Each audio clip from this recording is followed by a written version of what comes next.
Greetings. In this video, I'm going to show the Space Shuttle flight STS-133, and I'm going to compare it to amateur footage. So in the upper left corner, you'll see amateur footage, and I've lined up the times, and you can watch the video and check it out for yourself.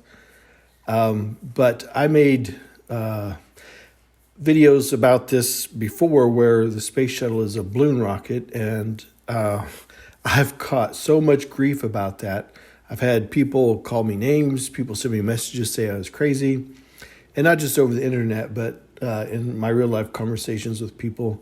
This is like, people just refuse to see this. They just don't believe it. So I put together this video where people can watch this video and compare side by side.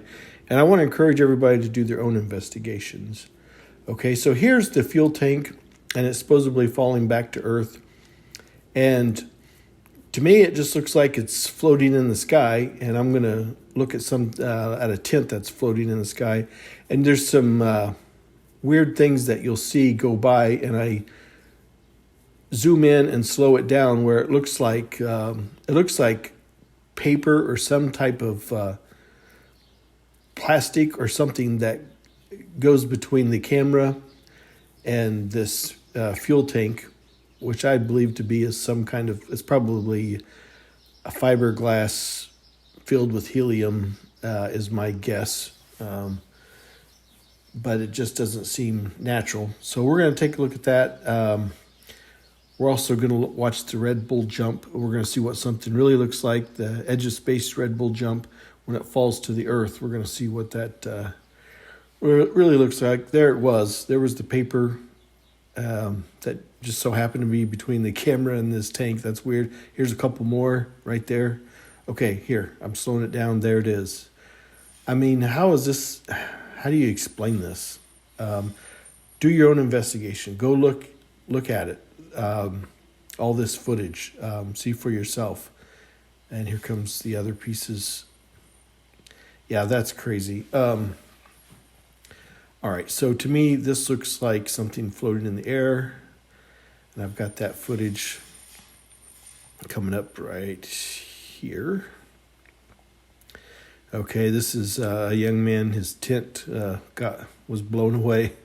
It's kind of funny, but watch this footage. That right there. That looks like what we're just seeing. Now here's the Red Bull jump. There's Edge of Space jump falling to Earth. And also look at this fisheye lens. Now I've seen in the major media people say, look at that, the curve of the Earth. That's New Mexico. Is that planet New Mexico? Look, there's convex, concave. And you only see New Mexico in all of this. And there he is falling. Okay, so New Mexico doesn't take up all the world. Start. 2, 1. Booster ignition and the final liftoff of Discovery. A tribute to the dedication, hard work, and pride of America's space shuttle team. The shuttle has cleared the tower.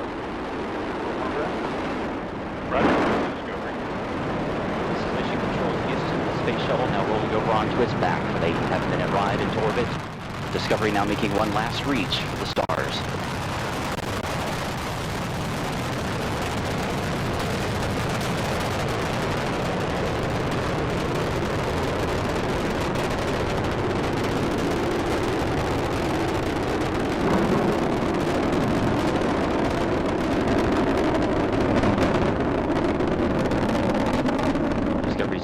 Throttling down as the orbiter passes through the area of maximum pressure, reducing the stress on the shuttle as it goes supersonic.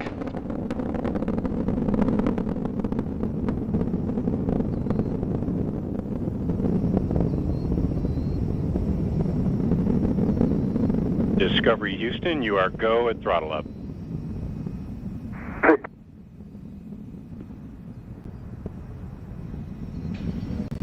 Commander Steve Lindsay acknowledging the call from Capcom Charlie Hoba as Discovery's 3 main engines throttle back up. Lindsay is joined on the flight deck by pilot Eric Bowen, mission specialist Al Drew, and Nicole Stott.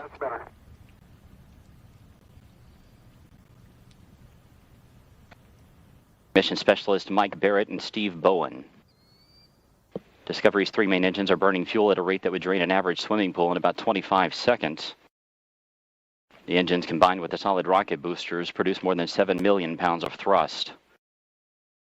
1 minute, 50 seconds into the flight, we're standing by for separation of the twin solid rocket boosters. Discovery now traveling 2,695 miles an hour. Its altitude 24 miles. Downrange from the Kennedy Space Center 29 miles.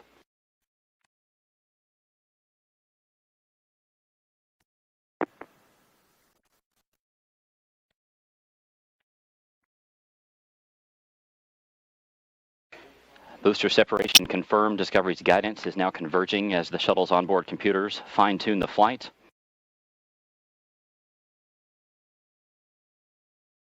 Two minutes, 25 seconds into the flight, Discovery traveling 3,189 miles an hour. Its altitude 37 miles. Downrange from the Kennedy Space Center 53 miles. So there's 2.5 minutes of side-by-side footage.